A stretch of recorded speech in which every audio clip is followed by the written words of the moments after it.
Misalkan tangan kanannya itu tidak diletakkan di atas lutut kayak gini, ya tetap asyhadu alla ilaha illallah.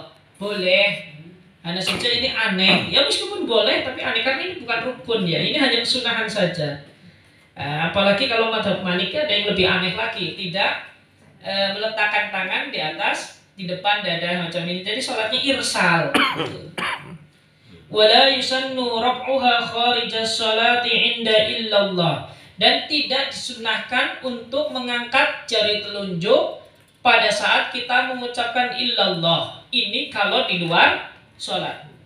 Jadi kalau di luar sholat tidak disunahkan. Wa sunnah nadhurun ilaiha, dan disunahkan melihat kepada jari telunjuk. Ai qasrun nadhur ilal musabbahati hila rabsiha. Maksudnya adalah memandang jari telunjuk ketika kita mengangkatnya. Jadi asyhadu alla ilaha illallah. Kita ngelirik ke jari telunjuk kita. Meskipun kalau di dalam aktivitas sholat kita sunnah melihat tempat sujud kita. Ya, kecuali kalau di depannya Ka'bah. Kalau di depannya Ka'bah ada dua pandangan. Ada yang mengatakan lebih baik memandang Ka'bah, ada yang mengatakan lebih baik memandang tempat sujud. Meskipun yang mu'tamad di dalam madhab tetap melihat tempat sujud karena ini adalah aqrabu lil khusyu', yang jauh lebih dekat untuk mendapatkan kekhusyuan. Karena tempat sujud itu kan netral. Makanya baik pakaian ataupun sajadah itu bagusnya itu yang polos. Bagusnya yang polos. Bagusnya yang polos. Maka biasanya kalau orang-orang zaman dulu itu ya kalau memakai sesuatu itu ya polos saja, hitam semua, putih semua, itu jauh lebih bagus. Dari segi apa? Dari segi ini bisa bisa mendapatkan kekhusyuan. Ya meskipun terkadang sajadah yang berwarna atau bermotif ini juga tidak mengganggu sholat kita karena saking kebiasaannya pakai sajadah itu sih kita nggak berpikiran warna daripada sajadah apa, motif daripada sajadah itu apa. Tapi kalau pakaian ini kan karena setiap hari ganti ya bagusnya itu ya kita itu ya pakaian itu yang polos. Kan terkadang kita sholat Allahu Akbar, lihat sarung di depan, Pak dokter sarungnya kecubung, nggak khusyuk di depan di belakang. Ya es. Ya, ini jadi makmum di luar ya. BHS kecubung, botol, Pulau Bali. Makanya sarungnya bagus, mereknya taruh di depan itu. Lihat Pak Eko, Allahu Akbar, Apian. Nah itu dapat pahala itu kalau Pak Eko.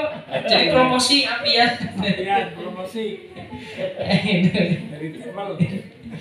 Itu kalau dapat sarung bonus dari Apian atau Gajah atau Semen Bima itu mereknya harus di belakang itu. Karena sarung bonus itu ya disuruh untuk itu. Tapi kalau sarung beli sendiri ya mereknya di depan nggak apa-apa. Nah itu maksudnya ini tetap ya ketika illallah melihat ini, melihat jari kita. Nah ini memang disunahkannya demikian. Walau sampai selesai apa enggak ada? Sampai enggak, cukup ketika illallah. Ketika illallah. Nggih.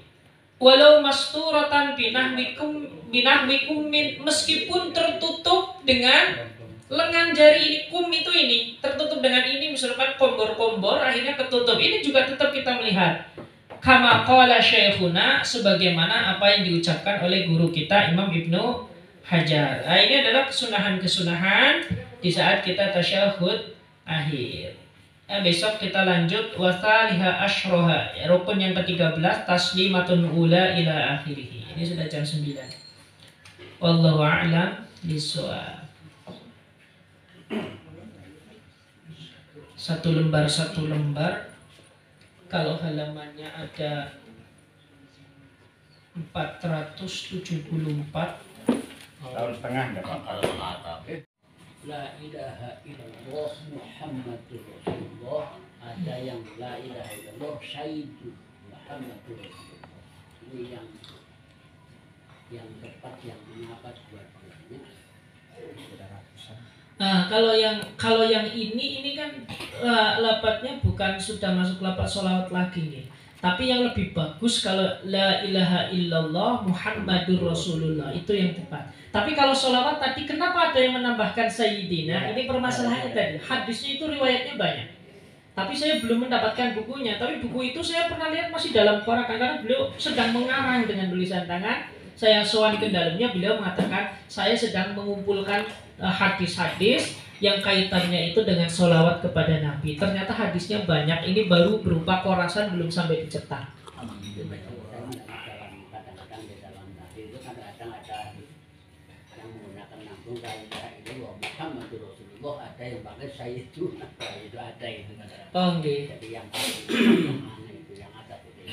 Oke, kalau di dalam syahadah itu yang tadi. Tapi secara substansi itu tidak berpengaruh sama sekali, nggih. Nah, karena ini adalah rapat syahadah. Maka panjenengan baca Allahumma sholli ala Muhammad baik, Allahumma sholli ala Sayyidina Muhammad juga baik. Tetapi kalau panjenengan ingin memanggil dan menyebutkan namanya Nabi, ya harus diberi kalimat penghormatan. Kalau sholawat monggo panjenengan, misalkan Allahumma sholli ala Muhammad baik, ada riwayatnya. Allahumma sholli ala Sayyidina Muhammad baik. Tetapi kalau ingin menyebutkan identitas Kanjeng Nabi, ya harus ada kalimat penghormatannya. Semoga kita termasuk ke dalam umatnya Kanjeng Nabi Muhammad. Jangan sampai semoga kita semuanya masuk ke dalam umatnya Muhammad. Allahumma amin. Kita besok kumpul dengan Muhammad. Nah ini jangan, karena ini sudah bukan atau keluar dari sholawat. Ya harus ada etikanya. La taj'alu du'a ar-rusuli bainakum ka du'a'i ba'dikum ba'da.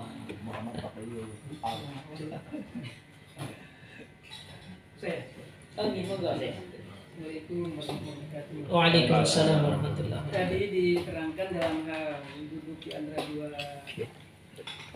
sujud tidak disunahkan atau tidak diperbolehkan duduk di antara dua sujud diperpanjang atau dilama-lama. Karena itu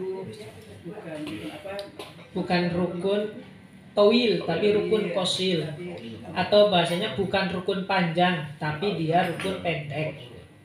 Bagaimana ada redaksi ini yang tidak disunahkan memanjang-panjangkan, sedangkan dalam dua sujud itu kan sudah jelas redaksinya. Apakah ada selama ini atau terjadi bahwa pada saat duduk di dalam sujud ada orang yang panjang sekali gitu, sehingga muncullah ada kata-kata tidak disunahkan untuk berpanjang-panjang gitu? Ada nanti. Oh, begitu. Ya, karena di dalam setiap doa-doa yang dibaca kita saat sholat itu kita boleh menambahkan doa. Ya kemarin kan baru kunut, baru ada. Nanti setelah ini insya Allah ada nanti ini. Setelah tasyahud akhir ini sholatun ala nabi wa yusannu akmaluha fit tasyahud. Nanti ini besok yang kita baca itu ada. Karena memang kita boleh. Di antaranya yang boleh dan itu sangat ditekankan ketika kita sudah salam, sudah selesai bacaannya, imamnya nggak salam-salam. Nah kan ini tasyahud akhir, maka kita boleh menambahkan doa. Itu di situ. Itu nanti besok pembahasan secara detailnya ada. Besok ganti Pak. Besok ganti. Wah, dia dekat kok ya. Tenang, besok sebelum pengajian ada ringkasannya. Sekarang sudah ada ringkasannya. Jadi kalau kemarin nggak hadir masih bisa nyambungnya. Ya flashback dulu ya. Abstrak. Oh, benar ya. Untuk menyambungnya memang yang kedua, Oke, monggo.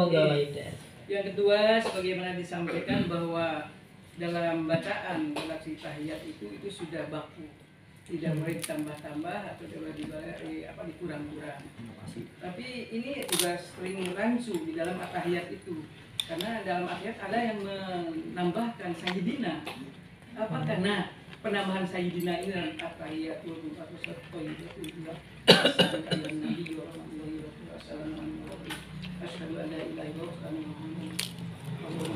Sayyidina. Nah, bolehkah menambahkan atau tidak perlu gitu menambahkan Sayyidina? Oke. Itu sama ya, karena Allahumma sholli ala Sayyidina Muhammad itu redaksinya redaksi sholawat. Jadi berlaku ketentuan-ketentuan yang ada di dalam sholawat secara umum. Jadi boleh? Boleh. Makanya saya tadi katakan di dalam sholawat itu ada puluhan hadis lah, banyak hadis yang merupakan itu hadis tentang sholawat kepada Kanjeng Nabi dan redaksinya berbeda-beda. Ada yang sallallahu ala Muhammad sallallahu alaihi wasallam, ada yang Allahumma sholli ala Muhammad, ada Allahumma sholli ala khairil anam. Itu riwayatnya banyak sekali. Sehingga kemudian inovasi ini dikiaskan meskipun di dalam at-tahiyat. Ya, dikiaskan di dalam luar tahiyat. Ini nanti ada teori namanya teori silogisme, itu boleh kias. Nah, tetapi kalau yang at-tahiyatul mubarakatus sholawatut thayyibatulillah, ini memang tidak menerima inovasi yang ekstrim lah kalau dalam bahasanya. Makanya inovasinya kan inovasi hanya dari segi misalkan ditambahin lam biar jadi ma'rifah. Kenapa ma'rifah? Karena nanti kalau bentuknya ma'rifah artinya semakin umum. Kalau salamun itu mungkin hanya terarah kepada satu keselamatan. Tapi kalau sudah assalamu maka ini terarah kepada banyak keselamatan.